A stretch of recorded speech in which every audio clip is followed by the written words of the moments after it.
Hello friends. आज हम लोग स्टडी करेंगे रघुकुल तिलक के द्वारा लिखी गई book a short history of English literature. आज हम स्टडी करेंगे 13 चैप्टर 19th सेंचुरी एसेइस्ट को। इससे पहले हम लोगों ने चार्ल्स लैम्ब को पढ़ा। आज हम लोग पढ़ेंगे विलियम हैजलिट को। चैप्टर पे जाने से पहले विलियम हैजलिट के बारे में कुछ सामान्य जानकारियां पढ़ें। विलियम हैजलिट का जन्म 10 अप्रैल 1778 मेडस्टन केंट इंग्लैंड में हुआ। उनका देहांत 18 सितंबर 1830 at the age of 52 Soho London England में हुआ। विलियम हैजलिट कौन थे? तो William Hazlitt essayist, literary critic, painter, philosopher, journalist और बहुत सारे लिटरेरी जो है क्रिएशंस इन्होंने किए। बट बेसिकली ये फेमस है as an essayist, as an critic. Now his education was done at New College at Hackney. William Hazlitt, S.T. Coleridge, William Wordsworth, Samuel Johnson से काफी इन्फ्लुएंस थे और इनसे इन्फ्लुएंस होकर इन्होंने बहुत सारे क्रिएशंस लिखे हैं। ये इनके इंस्पिरेशन ये तीन लोग थे। शेक्सपियर भी को भी कह सकते हैं कि शेक्सपियर से भी इन्होंने काफी कुछ सीखा और शेक्सपियर को अपना रोल मॉडल मानते हैं। तो this four peoples are very important in the life of William Hazlitt. Now let's shift towards some of his works. तो उनके कुछ important works हैं। An essay on the principle of human action 1805, Free thoughts on public affairs 1806, A reply to the essay on population 1807, The Round Table, a collection of essays on literature, man and manners। तो ये work इन्होंने 1817 में ले Hunt के साथ मिलकर लिखा था। Characters of Shakespeare plays, Lectures on English poets, A view of English stage, Lectures on English comic writers 1819, Lectures on literature of the age of Elizabeth 1817, Lectures on English comic writers already mentioned, Liver embryos or the new Pytholmium 1823. It's Pygmalion. You know, Pygmalion was a very famous work written in जिसमें हम language, dialect और बहुत सारी चीजों की बातें करते हैं। The Spirit of Age 1825, On the Pleasure of Hatting 1826। तो ये सारे इंपॉर्टेंट वर्क्स हैं, आप नोट डाउन कर सकते हो अपने फ्यूचर रेफरेंस के लिए। Now some of important quotes quoted in his work by him. Love of liberty is the love of others। अगर कोई आजादी चाहता है, अगर कोई फ्रीडम चाहता है, तो ये एक आजादी है दूसरों के लिए भी। The love of power is the love of ourselves, but when a person is obsessed with the power, with the love of power, it is the love of ourselves। ये हमारे लव की बात है। तो it is a kind of thing जो हम किसी context में समझे तो ज्यादा बेहतर होगा। The essence of poetry is will and passion, rule and model destroy genius and art. अब हम शिफ्ट करते हैं अपने स्टडी को बुक की तरफ कि बुक्स में क्या कुछ पढ़ने को है। He is inferiority to Lamb. तो उन्हें लैम्ब से इन्फीरियर माना जाता है। Lamb was one of the best, he is called the princes of English essayist. तो देखते हैं इनमें क्या है। Hazlitt stands in the very first rank of English essayist. तो इंग्लिश एसेइस्ट में एक बहुत ऊंचा ये ओहदा रखते हैं। He has been repeatedly bracketed with Lamb and with Lamb alone, but he is inferior to the Prince of English Essayist in two respects। तो इनका नाम जो है लैम्ब के साथ लिया जाता है, लेकिन कुछ मायनों में ये Prince of English essayist that is Charles lamb से पीछे हैं। तो क्या क्या चीजें हैं? तो दो चीजें हैं। First, he is much less uniform in excellence and secondly he lacked the gentle heartedness, geniality and good humor of Lamb। तो पहली बात तो ये कि इनके एक्सेलेंस में यूनिफॉर्म नहीं है। Mean some of his works are of very good quality and some doesn't match that quality। तो सारे वर्क्स में वो इक्वल क्वालिटी आपको देखने को नहीं मिलता है, पहली बात। दूसरी बात, लैम्ब के पास जो जेंटल हार्टेडनेस था, जो एक अपनापन जो था, जो इंटीमेसी थी, जो एक वो जैसे लैम्ब अपने रीडर्स को कॉन्फिडेंस में ले करके अपनी सारी बातों को बोल देते थे, वो जेन्युइनिटी, वो अफेक्शन, वो इंटीमेसी, वो ह्यूमर जो लैम्ब के पास था, वो इनके पास नहीं था, because we know Lamb is one of the best humorist in English literature. तो ये दो चीजों की हैजलिट में कमी थी, and that's why he is not as equal as Lamb. उनका जो वर्क है वो काफी सारे बिटरनेस और प्रिजुडाइसेस, तो मतलब कहीं ना कहीं जो तीखापन, वो बाइसनेस ऑलरेडी उनके वर्क्स में था। तो ये सारी चीजें हैं जो उनको टॉप नोच राइटर या टॉप नोच एसेइस्ट नहीं बनाती है। His essayist may broadly be divided into two categories. First, critical essays and second, miscellaneous essays. तो critical essays में जो है लिटरेरी क्रिटिक इन्होंने बहुत सारे दिए हैं, तो उससे रेलेवेंट होंगे, बहुत सारे क्रिटिसिजम्स भरे पड़े होंगे सोसाइटी को लेकर के, समाज को लेकर के, बेसिकली लिटरेरी वर्क्स को लेकर के। और सेकंड क्वालिटी में मिसलेनियस एसेज है, जिसमें ये अर्थ और हेवन के बीच में जितनी चीजें हैं उन सभी चीजों के बारे में ये स्टडी करेंगे। The best of his work as an essayist to be found in the essays of second class, though his critical essays too are remarkable for their rare insight and penetration.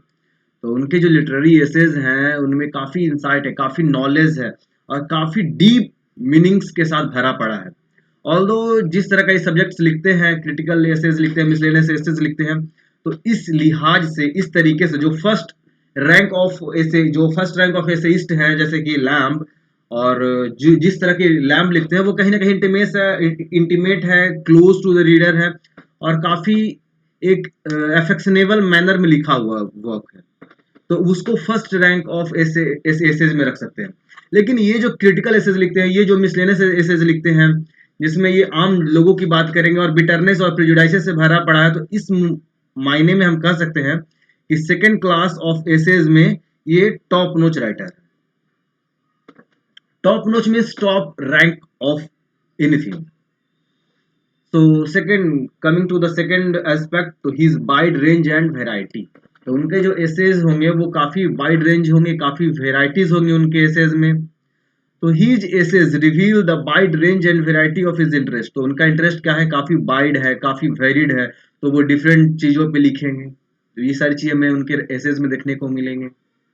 He writes essays on books, तो वो books पे ऐसे लिखते हैं, nature पे ऐसे लिखते हैं, पेंटिंग पे, स्पोर्ट्स पे, गेम्स पे, प्राइज फाइटिंग पे, इंडियन जगलर्स पे, और इंडियन जगलर पे इनका काफ़ी फेमस ऐसे भी है। On ignorance of the learned, ये भी एक उनका ऐसे का नाम है।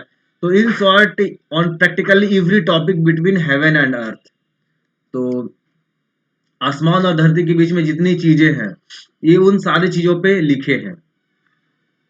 He is at home in all these very topics, right about them in with equal wisdom. तो इन सभी चीजों के बारे में ये बहुत इक्वली मतलब विजडम से चीजों पे लिखते हैं, प्रॉपर एनर्जी सब टॉपिक्स पे ये देते हैं। ऑन वट एवर सब्जेक्ट ही में राइट, ही राइट इंडिपेंडेंटली, तो ये आज़ाद होकर, ये फ्री माइंड से, ये पूरे फ्रीडम में चीज़ों को लिखते हैं, बड़े ही रिलैक्स मैनर में, बड़े ही इजी तरीके से ये सारे विषय पर लिखते हैं। Views which he express are his own, intimation of any kind is abhorrent to him. तो ये किसी तरह के जो है क्या बोलते हैं, इमिटेशन को, किसी तरह की कॉपी को, किसी तरह के दूसरे चीजों को उठाकर उनके अपने लैंग्वेज में लिखना, इससे ये बुरी तरह से दूर है। ये जो कुछ भी लिखते हैं ये इनके खुद के एक्सप्रेशन है, ये पूरे इंडिपेंडेंट है, और ये इनके खुद के थॉट प्रोसेस ये अपने वर्क में लिखते हैं। A man of a strong view and wide reading, तो उनका एक स्ट्रॉन्ग फीलिंग है, ये इनका रखता है, एक स्ट्रॉन्ग व्यू पॉइंट है, काफी वेल रेड पर्सन है। He thinks for himself and express sincerely and forcefully what he thinks and feel. तो जो ये सोचते हैं, जैसा ये फील करते हैं, जो ये समझते हैं, अपने आइडियाज को बिना किसी झिझक के पूरे फोर्सफुल्ली, पूरे ही अफर्मेशन के साथ अपनी बातों को ये रखते हैं। He never expresses an opinion which he does not sincerely hold. When he holds it, expresses it boldly and forcefully. तो ये जो भी एक्सप्रेशन इनके दिलो दिमाग में होता है, जो इनको फील होता है, जो ये होल्ड करते हैं, उसको ये पूरे बोल्डनेस के साथ, पूरे एक्सप्रेशन के साथ, पूरे क्लैरिटी के साथ एक्सप्रेस करते हैं। He was never a coward, वो एक कायर नहीं है, जो भी वो उनके मन में होता है वो उसको फ्रीली एक्सप्रेस करते हैं। एज हेनली एक बार उन्होंने एक्सप्रेस करा था कि Hazlitt is ever Hazlitt as at his highest moment Hazlitt is hard to beat and had not been beaten these many years. तो Hazlitt अपने boldness के कारण, अपने clarity के कारण, अपने forceful way of expression of his ideas, वो famous है, वो जाने जाते हैं अपने सोसाइटी में अपने वर्क्स के लिए. तो Hazlitt variety of interest, his sincerity and independence impart to his essays a rare charm. तो हैजलिट का जो ये है डिफरेंट वेराइटीज सब्जेक्ट्स पे लिखना, वाइड रेड होना, बिल रेड होना, तो इनके जो एसेज है वो काफ़ी डिफरेंट टॉपिक्स पे हैं, काफ़ी क्लैरिटी से लिखते हैं, काफ़ी इंडिपेंडेंस है. तो इन सभी क्वालिटीज़ जो है इनके एसेज को एक नया चार्म, एक नई क्वालिटी देती है. ही जेस्ट फॉर लाइफ, तो ये भी एक अलग क्वालिटी हो गई इनकी, एक नई फीचर हो गई इनकी, एक नई करेक्टरिस्टिक हो गई. In whatever he did or said Hazlitt was an enthusiast. तो इंथुजियास्ट मींस क्या होता है, जो बहुत एनर्जेटिक हो किसी चीज को लेकर, पूरे मतलब एनर्जी से, पूरे मतलब दिलो जान से जब कोई चीज में हम अपने एनर्जी को लगा दे, तो he was such a kind of writer. A rare gusto mark his essays and is one of their chief source of power. तो इस एनर्जी से लिखना, इस जो है पावर से लिखना, ये इनकी एसेज लिखने की एक अपनी क्वालिटी है. Whatever he has to say, he say forcefully, enthusiastically. तो forcefully, enthusiastically, clarity से वो लिखते हैं. His essays reveal the gist of his enjoyment of life and nature. तो इनके essays दिखाते हैं ये किस तरह से लाइफ और नेचर को एंजॉय करते हैं, और पूरे उसी इंजॉयमेंट को, उसी एनर्जी को ये अपने essays में भी पोर्ट्रे करते हैं. The sincerity of his enthusiasm is best shown in his delight in outstanding outdoor life. तो अपने जो है दैनिक जीवन में इसी एनर्जी को ये दिखाते हैं. हो ऐसा लिखते हैं. हो, he is a literary critic and historian. Nature is company enough for him, and in his midst he tells us, I laugh, I run, I leap, I sing for joy. तो ये जो है नेचर की company में ही खुश रहते हैं, और नेचर इनके लिए काफ़ी है खुश रहने के लिए. एक इन्होंने स्टेटमेंट लिखा है, नेचर से जुड़े होकर ये क्या है, वो हंसते हैं, वो दौड़ते हैं, वो मुस्कुराते हैं, वो गाते हैं, और वो खुशी में ही रहते हैं. तो he enjoys everything what ever it is in the nature. He enjoys the liberty of it. तो वो इस नेचर में जो ये आनंद है, ये जो आज़ादी है, उसको वो इंजॉय करते हैं. To think, to feel, to do what he one please. तो वो सोचने का, वो फील करने का, वो करने का, वो जो उन्हें जो पसंद है, तो इन चीजों को लेकर के वो काफी एक्साइटेड है. And as he near and in he waits for his dinner and with equal gusto. तो जैसे कि वो अपने जो है जहाँ पे वो रहते हैं उस जगह के नजदीक है, वो खाना खाने वाले हैं, वो डिनर करने वाले हैं, और जिंदगी को एंजॉय करने वाले हैं. तो he lives the life like that. Of whatever subjects he may write, he give himself up wholeheartedly to it. He may be writing on books and their author, on life and nature, on painting or picture, or a famous player of the game of fives. He ever express his thought and feeling with the same gist and release. तो वो किसी भी subject matter पर लिख रहे हो, book पे लिख रहे हो, ऑथर पे लिख रहे हो, लाइफ पे लिख रहे हो, नेचर पे लिख रहे हो, पेंटिंग या पिक्चर या किसी फेमस प्लेयर पे लिख रहे हो, what ever subject he may be writing, her subject को इन्होंने इक्वल जिस्ट एनर्जी के साथ लिखा है. Autobiographical note is another feature of his writing. तो इनके एसेज में हम ऑटोबायोग्राफिकल नोट्स भी लिखेंगे. ये बहुत ही क्लियरली, बहुत ही कॉन्फिडेंस से अपनी चीजों को लिखाते हैं, कुछ भी छुपाने की कोशिश नहीं करते हैं. जैसा कि चार्ल्स लैम्ब ने क्या किया था कि वो छुपाने की कोशिश करते थे, बट उनका राइटिंग स्टाइल इस तरह से था कि वो चाह कर भी कुछ छुपा नहीं पाते थे. लेकिन Hazlitt is the one who is confidently expressing himself. तो हैजलिट के एसेज ऑटोबायोग्राफिकल होते हैं कैरेक्टर्स में. जैसा उनका एक कैरेक्टर है सर थॉमस ब्राउनिंग. तो उस कैरेक्टर के लिए हमेशा आई वर्ड का यूज करते हैं, और रीडर को अपने कॉन्फिडेंस में लेते हुए अपने डिफरेंट एस्पेक्ट्स को ये अपने जो है शो करते हैं. तो क्या है, ही pours out to them 100 different aspects of his rich and varied personality. तो अपने पर्सनालिटी के डिफरेंट एस्पेक्ट्स को ये शोकास्ट करते हैं इस कैरेक्टर के through. In his essay he come quick nearer to the heart of Hazlitt. Hazlitt के दिल में क्या है, वो किस तरह सोचते हैं, वो सारे चीजें इनके कैरेक्टर के थ्रू रिवील हो जाता है. एवरीथिंग ही रिवील्स हिमसेल्फ अपने बारे में रिवील कर देते हैं, अपने टेस्ट के बारे में, क्या उनका लाइक है, क्या डिसलाइक है, उनका पर्सनल एक्सपीरियंस, उनका प्रेजुडाइसेस, ये सारी चीजें उनके थ्रू वो रिवील कर देते हैं। There is no reverse and no effort at concealment, किसी भी तरह के वो छुपाने की कोशिश नहीं करते हैं। Another characteristic is his digression super super fluidity, तो काफी डाइग्रेस करते हैं, सुपर फ्लूइड है, वो फ्लो फ्लो में बह जाते हैं, तो वो कहीं ना कहीं वो टॉकेटिव माने जाते हैं, है ना।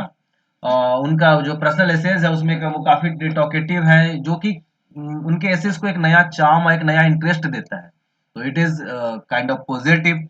लेकिन कभी कभी ये ज्यादा डाइग्रेस करते हैं, ज्यादा डाइवर्ट करते हैं, काफी चीजों को लंबा लिखने लगते हैं, टॉकेटिव होने लगते हैं, तो sometime it can be a negative aspect of the essay means in some views. Thus, in the essays on the Indian juggler उनका एक essay है, तो उसमें वो काफी भटक जाते हैं, इधर उधर चीजें लिखते हैं, काफी रिपीटेटिव होता है, काफी लॉन्ग, काफी जो है टॉकेटिव होता है, वो काफी जो है डिफिनीशंस को वो डिफाइन करने में एक नए नए वो डाइग्रेस करते हैं, डिफिनीशंस देने लगते हैं, काफी लॉन्ग कर देते हैं, writes at length on the true nature of greatness, and finally ends the essay with an account of life and character of Kevin famous five player. तो उसमें क्या है ना कि ये डिफरेंट डिफिनीशंस चीजों को डिफाइन करने लगते हैं, और ग्रेटनेस पे, नेचर की ग्रेटनेस पे ये एक्सप्रेस करने लगते हैं। लेकिन लास्ट में क्या देखा जाता है कि लाइफ पे या फिर किसी लोगों के कैरेक्टर पे ये एक प्रॉपर अकाउंट देते हैं। दैट इज वेरी इंपॉर्टेंट कि किसी खास चीज को डिफाइन करके उसको ऑब्जेक्टिवली डील करना, ये इनकी क्वालिटी है। However, such digressions are not without value and significance.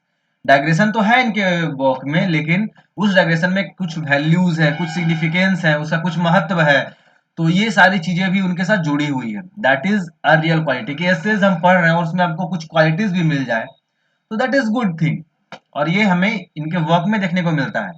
They contain charming self revelation, तो ये क्या खुद को रिवील भी करते हैं, and also Hazlitt's reflection on life and morality, तो हैजलिट लाइफ और मोरालिटी को लेकर क्या सोचते हैं, ये चीजें हम इनके वर्क में देखने को मिलता है। They impart range and variety है, and are rarely wearisome for the readers, तो रीडर्स के लिए काफी इंजॉयमेंट भरा पड़ा है और काफी कुछ सीखने को मिलेगा, क्योंकि रेंज और वेराइटी काफी ज्यादा है। Coming to the prose style of Hazlitt, तो इनका जो प्रोज स्टाइल है वो काफी यूनिक, काफी अच्छा है, लिटरेचर में काफी वेल नोन है। He thought for himself and tried to say things in his own way, वो अपने तरीके से चीजों को एक्सप्रेस करते हैं, और वो हमेशा क्लियर और फोर्सफुल होने की कोशिश करते हैं। होवे कहते हैं कि he earned the meaning of word and strove increasingly to get the proper wording for proper place, तो प्रॉपर वर्ड को प्रॉपर जगह पे प्लेस करना, उसके मीनिंग्स को प्रॉपर यूटिलाइज करना, ये इनकी क्वालिटी है। Sometimes he can be highly pragmatic and may even sentence even pregnant with meaning, तो काफी ये pragmatic मतलब काफी परफेक्टली अकॉर्डिंग टू कॉन्टेक्स्ट ये चीजों को यूज करते हैं, और इनके सेंटेंस काफी मीनिंगफुल हो सकते हैं, मतलब sentences can have multiple meaning according to the context. He has rare command over words, understand their uh, uh, full significance, और हम ये यहाँ देखने को मिलता है कि उनके वर्ड्स को ये बहुत प्रॉपरली यूज करते हैं और सही शब्द का सही जगह पे इस्तेमाल करते हैं। ये वर्ड्स को इस्तेमाल करने में काफी एक्यूरेट है, काफी परफेक्ट है, और सही वर्ड को सही जगह पे एक्यूरेटली और प्रिसाइजली यूज करते हैं। वो टॉकेटिव हो सकते हैं, but he is never verbose, मतलब कहने का मतलब ये है कि उनकी वर्ड्स में इतनी क्वालिटी होगी कि हमेशा कुछ ना कुछ आपको एक्स्ट्रा लर्निंग करने को मिलेगा।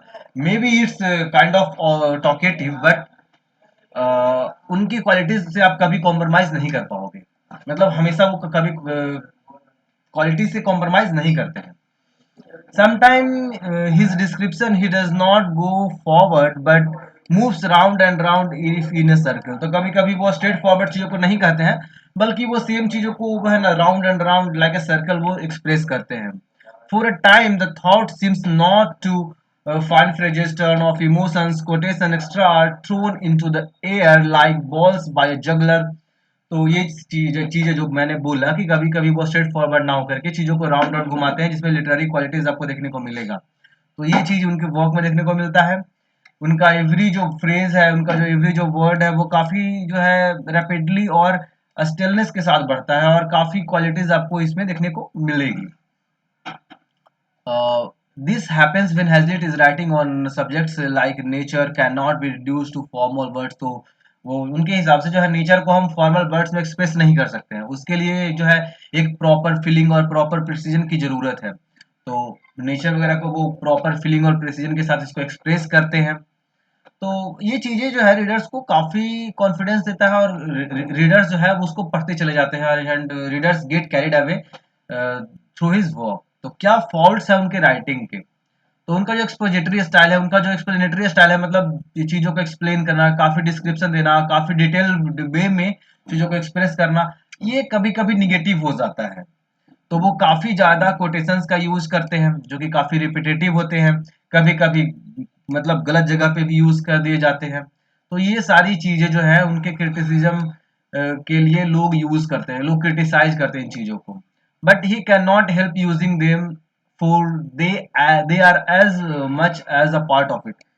लेकिन हैजिट चाह करके भी इनको अलग नहीं कर सकते, क्योंकि कहीं ना कहीं ये कोटेशंस, ये रिपीटेटिव सेंटेंसेस, एक्सटेंसिव डिस्क्रिप्शंस जो है, कहीं ना कहीं ये एक part and parcel of those work है। इनके बारे में एक कोटेशन है: frequent recurrence of the same quotations may show a lack of reading, but then to quote Hazlitt himself, perhaps I had read more, I might have thought less। कहीं ना कहीं ये कहा गया कि ये कोटेशंस कहीं ना कहीं हो सकता है कि ये ज्यादा यूज करते हैं करने के कारण हमको पढ़ने की इच्छा कम हो, लेकिन हैजलिट को फ्रेजेस के बिना कोट करना कहीं ना कहीं अधूरा है, और वो राइटिंग, वो जो है थॉट प्रोसेस शायद वो कम आए, इसलिए हम इसको अवॉइड नहीं कर सकते हैं। सो एज ए कंक्लूजिंग रिमार्क हम कह सकते हैं कि हैजलिट एक रोमांटिक एसेइस्ट है। ये बेसिकली एसेइस्ट लिटरेरी क्रिटिक है। इनके एसेज में फीलिंग्स और इमेजिनेशंस को जो है ज्यादा इंपॉर्टेंस दिया गया है then moral purpose. But they review that he is neither a shallow optimist, वो एक सैलो ऑप्टिमिस्ट नहीं है ना ही पेसिमिस्ट है, वो एक न्यूट्रल ग्राउंड होकर के चीजों को एक्सप्रेस करते हैं। उनको ह्यूमन नेचर में काफी ट्रस्ट है, काफी यकीन है, ब्यूटी को लेकर के जो है, लव को लेकर के, ऑनेस्टी को लेकर के, ट्रूथफुलनेस को लेकर के। He is very honest and he very clearly review this aspects.